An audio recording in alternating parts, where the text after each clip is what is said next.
Latest videos के लिए subscribe कीजिए बाल संस्कार केंद्र चैनल और बेल आइकन प्रेस कीजिए।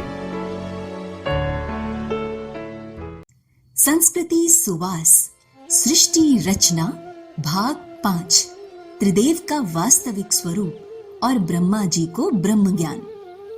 पिछले सत्र में हमने जाना कि स्वयं विराट पुरुष भगवान विष्णु के स्वरूप में द्युलोक में स्थित हुए और उन्हीं की नाभि से एक कमल पुष्प पर भगवान ब्रह्मा जी का प्रादुर्भाव हुआ।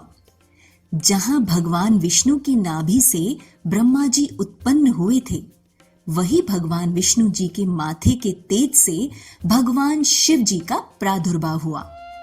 माथे के तेज से उत्पन्न होने के कारण ही शिव जी पूर्ण ज्ञान संपन्न ब्रह्म ज्ञानी हमेशा योग मुद्रा में रहते हैं। भगवान ब्रह्मा जी, विष्णु जी और शिव जी का वास्तविक स्वरूप क्या है? वास्तव में 5 तत्वों से बने किसी भी प्राणी के 3 गुण होते हैं, सात्विक, राजसिक और तामसिक।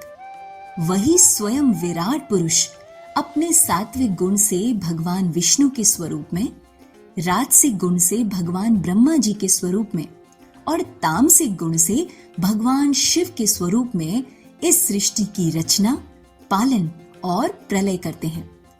इन तीनों देवों की उत्पत्ति वास्तव में उन्हीं विराट पुरुष के सात्विक, राजसिक और तामसिक गुणों का परिणाम है।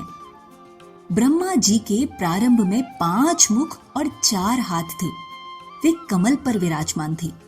जब ब्रह्मा जी का जन्म हुआ तब वे विचार करने लगे कि वे कौन हैं, उनका जन्म कैसे हुआ, उनके जन्म का उद्देश्य क्या है। जब उन्हें अपने सिवाय इस सृष्टि में कोई प्राणी नजर नहीं आया, तब वे जिस कमल पर बैठे थे उसी के आधार का पता लगाने के लिए कमल की नाल में प्रवेश कर गए। वे हजारों वर्षों तक कमल के आधार का पता लगाते रहे, लेकिन उन्हें कुछ पता नहीं चला। अंत में थक हार कर वापस कमल पर आकर बैठ गए और विचार करने लगे कि अब क्या करें। तब आकाशवाणी हुई, तप करो, तप करो। आकाशवाणी निराकार पुरुष की चेतन सत्ता से सबके मार्गदर्शन के लिए होती है।